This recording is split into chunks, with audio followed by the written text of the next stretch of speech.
Why do some men never truly grow up? You might be living with a man who remains stuck in the cycle of immaturity, or perhaps you're wondering if he's already a man or still a boy.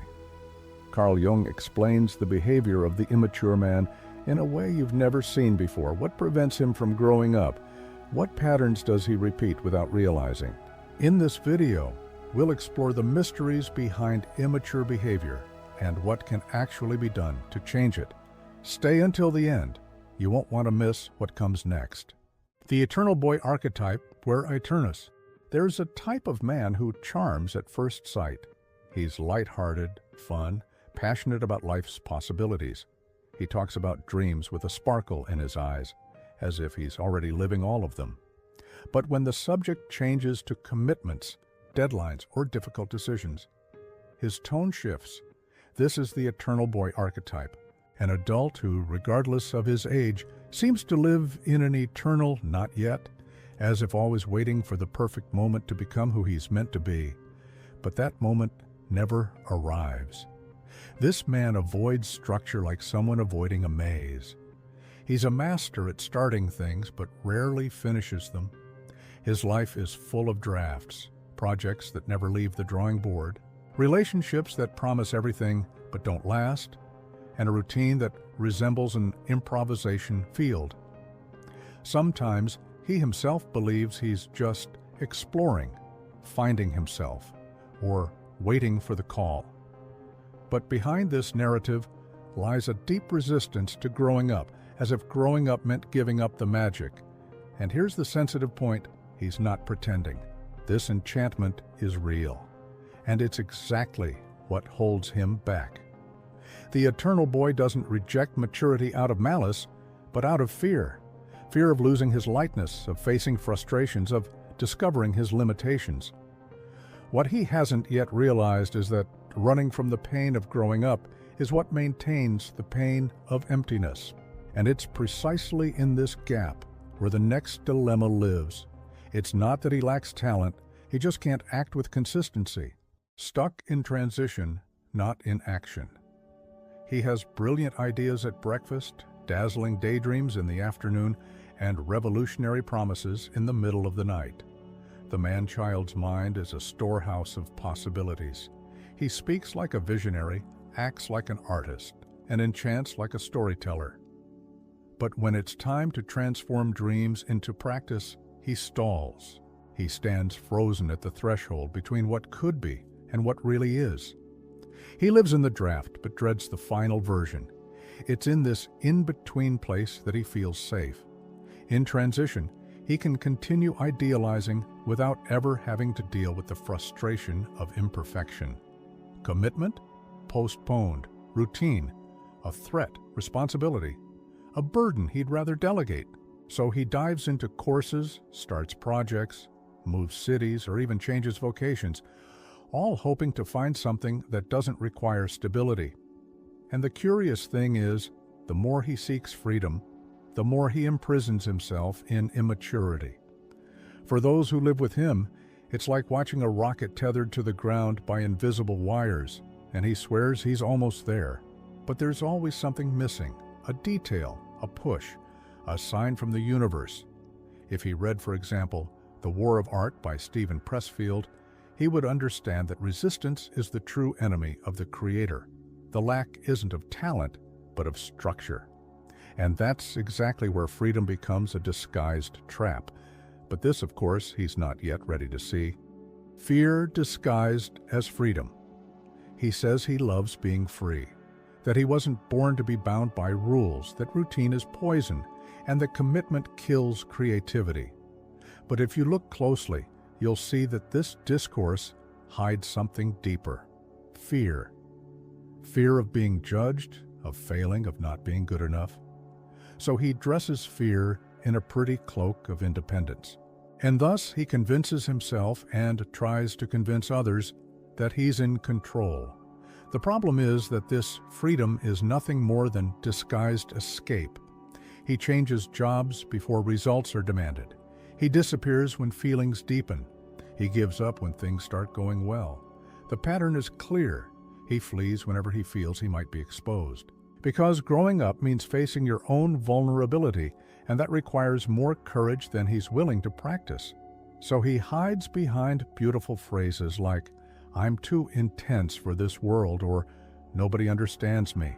Deep down, he doesn't understand himself. And ironically, this attempt to protect his autonomy only makes him more insecure. A common example? The man who starts a relationship with enthusiasm but disappears when he realizes he'll need to commit to the emotions of another. He calls this maintaining freedom, but he's really avoiding the mirror that intimacy brings. And while he runs from his reflection, real life gets left behind. But life, like truth, always finds a way to knock at the door. Impact on relationships. At first, he enchants. He seems lighthearted, fun, full of life. He has incredible ideas, unexpected gestures, sweet words. His eyes shine like someone carrying a new world in his chest. But as days pass, this magic begins to wane, because what was promise reveals itself as absence. He doesn't sustain what he offers. He builds castles in the air but disappears before laying the foundations. And those who stayed now have to deal with the emptiness he left behind. That's where the pain sets in. Partners, friends, family, all feel used and then discarded. Not out of malice, but emotional immaturity. He even swears he didn't mean to, that he feels bad, that he's confused. But he repeats the cycle. He approaches with intensity, creates expectations, and withdraws without warning. Like an eternal visitor, he never allows himself to truly belong. And those who believe in him, and many do, end up hurt more than once. This pattern leaves marks. The person who stood by him begins to doubt themselves. Did I ask for too much? Was I the one who ruined everything? But it wasn't them. What's missing isn't love, it's internal structure. As long as he remains trapped as the boy afraid of disappointment, every bond will be unstable. And the worst part? Often he only realizes the damage after everything has already collapsed. But this awareness, even if late, can open a new path. The shadow side and self-sabotage. When the glow of youth begins to fade, what remains? The shadow. And it's relentless. In the case of the man-child, this shadow isn't just about flaws or defects, but attitudes he tries to deny yet constantly emerge. He rationalizes his decisions, always finding a convenient justification. I'm not ready yet. The timing isn't right. I deserve better than this.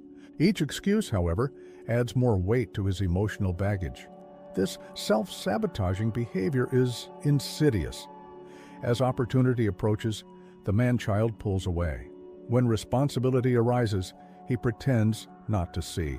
When the moment to act arrives, he gets lost in distractions. And what seemed to be a free, creative, and bold spirit becomes a prisoner of himself. He distances himself from what truly matters in the name of a freedom that doesn't exist. He deceives himself and ends up losing his way. And who suffers most in this process? Everyone around him, family, friends, partners. They watch the potential dissipate and stand on the sidelines, not knowing what to do. They cry out for change, but the man-child is still trapped in the illusion that he doesn't need to change. What he doesn't see is that this self-sabotage doesn't just keep him from success, but also from true freedom. He thinks that escape keeps him safe, but in reality, escape keeps him trapped. The dynamic of the symbolic mother. Behind all this resistance to maturity, there's often a maternal figure, real or symbolic, keeping the man-child trapped in his comfort zone. Perhaps it's an overprotective mother who makes decisions for him, or a symbolic figure offering excessive support. This figure, with good intentions, ends up doing what seems best, without realizing she's creating an emotional dependency that prevents the man's growth. The idea that he doesn't need to make an effort to take care of himself because someone is always there to do it for him can be more destructive than it appears. The problem with this dynamic is that while the man-child remains dependent, he doesn't see himself as an autonomous being. He's trapped in the illusion that the maternal figure, which could be a partner, a mother, or even a friend with an overly protective role, will save him from any challenge. He doesn't need to learn to be strong because there's always someone ready to intervene. But in doing so, he prevents his own individuation, the natural process of becoming a whole and autonomous person. This creates a vicious cycle where dependency and stagnation feed each other. The big issue here is that the man-child needs to learn to free himself from this symbolic maternal figure. This doesn't mean abandoning the caring figure, but understanding that genuine love comes from autonomy, from the ability to care for oneself and grow.